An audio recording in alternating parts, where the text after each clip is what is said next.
नमस्कार मित्रांनो, मी प्राध्यापक संतोष बोर्डे, बोर्डेज करियर अकॅडमीमध्ये आपलं स्वागत करतो. मित्रांनो, NICL AO ची जी एक्झामची जी डेट आहे प्रिलिमिनरीची, ही मित्रांनो आउट झालेली आहे.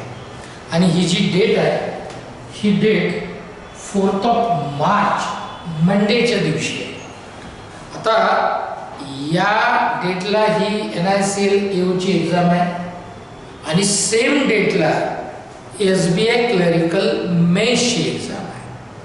तर SBI क्लरिकलची मेन्स म्हणजे ज्यांनी प्रिलिम क्लिअर केली, ज्याची आता मेन्सची एक्झाम आहे, तर त्यांनी मेन्सची एक्झाम द्यावी का NICL AO ही प्रिलिमिनरीची एक्झाम द्यावी, हा पहिला प्रश्न कंटिन्यू सातत्याने कॅन्डिडेटकडनं विचारण्यात येतोय. आणि दुसरं की NICL AO ची जी एक्झाम आहे 4 मार्चला होत आहे. प्रिलिमिनरीची एक्झाम आहे. मॉडरेट का डिफिकल्ट लेवल कोणती असेल, हा दुसरा प्रश्न सातत्याने विचारण्यात येतोय. आणि तिसरा प्रश्न असा की 10 ते 11 दिवस बाकी आहेत. या 10 ते 11 दिवसामध्ये नेमकं आता काय केलं पाहिजे की जेणेकरून NICL AO ची जी प्रिलिमिनरीची एक्झाम आहे क्लिअर होईल. या तिन्ही प्रश्नांची उत्तरं मित्रांनो या व्हिडिओमध्ये मी तुम्हाला देणार आहे. शेवटपर्यंत नीट व्हिडिओ ऐका, बघा आणि जास्तीत जास्त इलिजिबल कॅन्डिडेटपर्यंत किंवा उमेदवारांपर्यंत हा व्हिडिओ शेअर करायला विसरू नका. बोर्डेज करियर अकॅडमीचे यूट्यूब चॅनल सबस्क्राईब करा. बेल आयकॉन मित्रांनो प्रेस करायला सुद्धा विसरू नका. तर पहिला प्रश्न, नेमकी ही जी एक्झाम NICL AO ची 4 मार्च 2024ला आहे, 10 ते 11 दिवस बाकी आहे. याची तयारी आता नेमकी कशी करावी? मित्रांनो, ऑलरेडी तुम्ही बँकांच्या एक्झाम देत आहात, बाकीच्या एक्झाम पण देत आहात. आता थोडक्यात फक्त याचं प्रिलिमिनरीचा आपण नेमकं त्या प्रिलिमिनरीला असणारे सब्जेक्ट आपण बघून घेऊ आणि मग मी तुम्हाला सांगतो की याला नेमकं करायचं काय आहे. 11 दिवसात तुम्हाला तुमची स्ट्रॅटेजी काय असली पाहिजे. मित्रांनो, 4 मार्च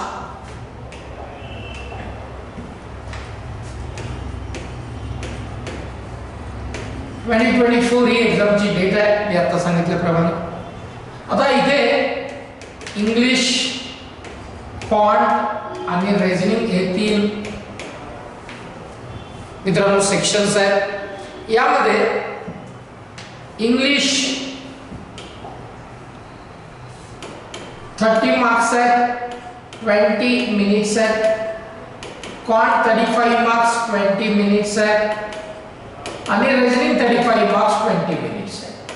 सेपरेट टाइम अलाउड केलेला आहे, सगळ्यांना तुम्हाला माहित आहे. आता याच्यामध्ये मित्रांनो तुम्हाला करायचं काय आहे, तर जे IBPSच्या एक्झाम्स असतील, SBIच्या एक्झाम्स असतील, या एक्झाममध्ये प्रिलिमिनरीला जे टॉपिक आपण फोकस करतो तेच टॉपिक सेम इथे फोकस करायचे आहेत. आता टॉपिक कोणते फोकस करायचे आहेत, काय करायचे आहे, त्याचे ऑलरेडी व्हिडिओ हे यूट्यूबला बोर्डेज करियर अकॅडमीच्या आहेत, आपण ते नीट बघून घ्या.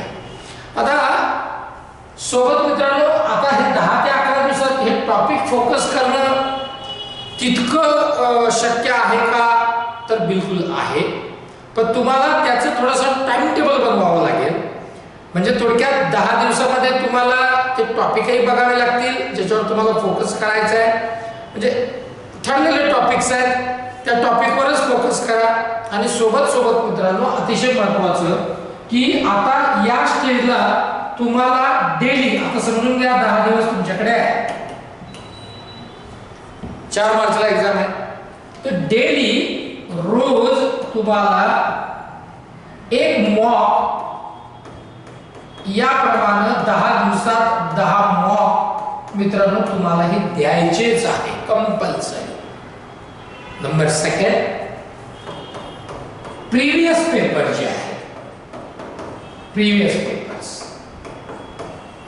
हे सुद्धा 10 प्रीवियस पेपर मित्रांनो रोज याप्रमाणे तुम्हाला करायचेच आहे. म्हणजे हे तुम्हाला अटेम्प्ट करायचेच आहे. 10 मॉक रोज एक याप्रमाणे आणि 10 प्रीवियस पेपर रोज एक याप्रमाणे. सोबत याचं व्यवस्थित ॲनालिसिस करून घ्यायचं आहे.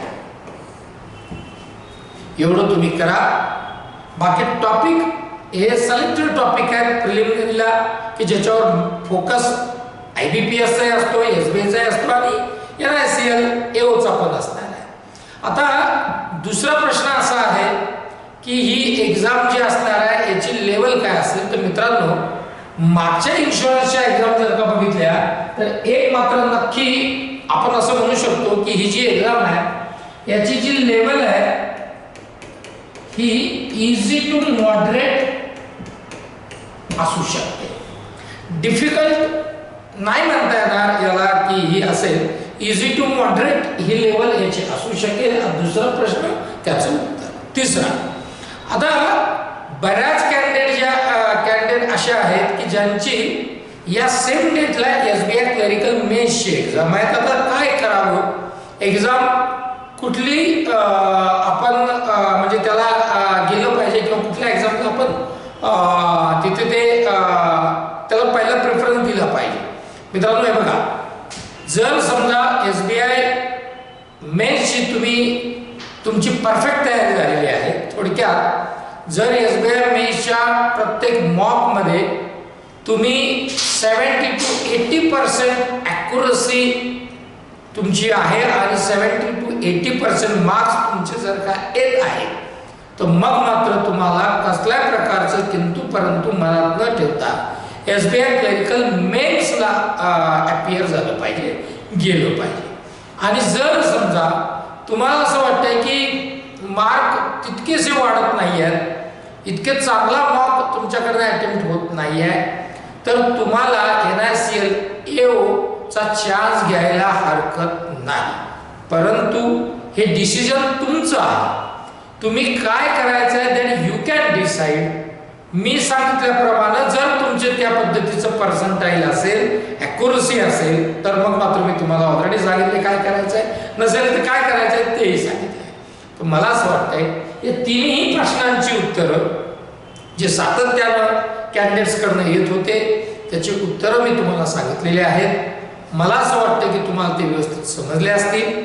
पुन्हा काही जर या एक्झामशी रिलेटेड, SBI क्लरिकल मेन्सशी रिलेटेड जर का काही अपडेट्स जर का असले तर मात्र तुमच्यापर्यंत नक्की पोहोचवण्याचं काम बोर्डेस करिअर अकॅडमी नेहमीप्रमाणे करेल.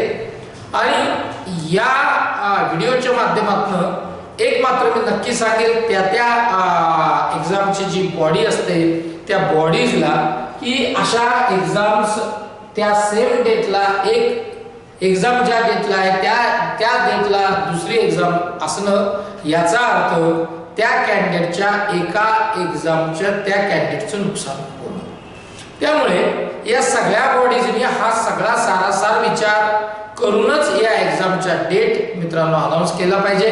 कारण त्यांच्यासाठी ही एक्झामची डेट अनाऊन्स करणं असू शकतं, परंतु जे स्टुडंट, जे कॅन्डिडेट जे वर्षानुवर्षापासनं एक वर्ष, 6 महिने, काही 2 वर्षापासून तयारी करत असतात आणि दोन्ही एक्झामची त्यांची तयारी झालेली असते, अशा कॅन्डिडेटचं नुकसान मात्र याच्यामध्ये जरूर होतं. याचाही विचार कुठेतरी झाला पाहिजे या व्हिडिओच्या माध्यमातून, एवढं मात्र नक्की मला असं वाटतं. आणि मित्रांनो, तुम्हाला जर का काही डाऊट्स या एक्झामच्या संदर्भात जर का असतील तर कमेंट बॉक्समध्ये कमेंट्स करायला विसरू नका. चला, इथेच थांबतो. जय हिंद, जय महाराष्ट्र.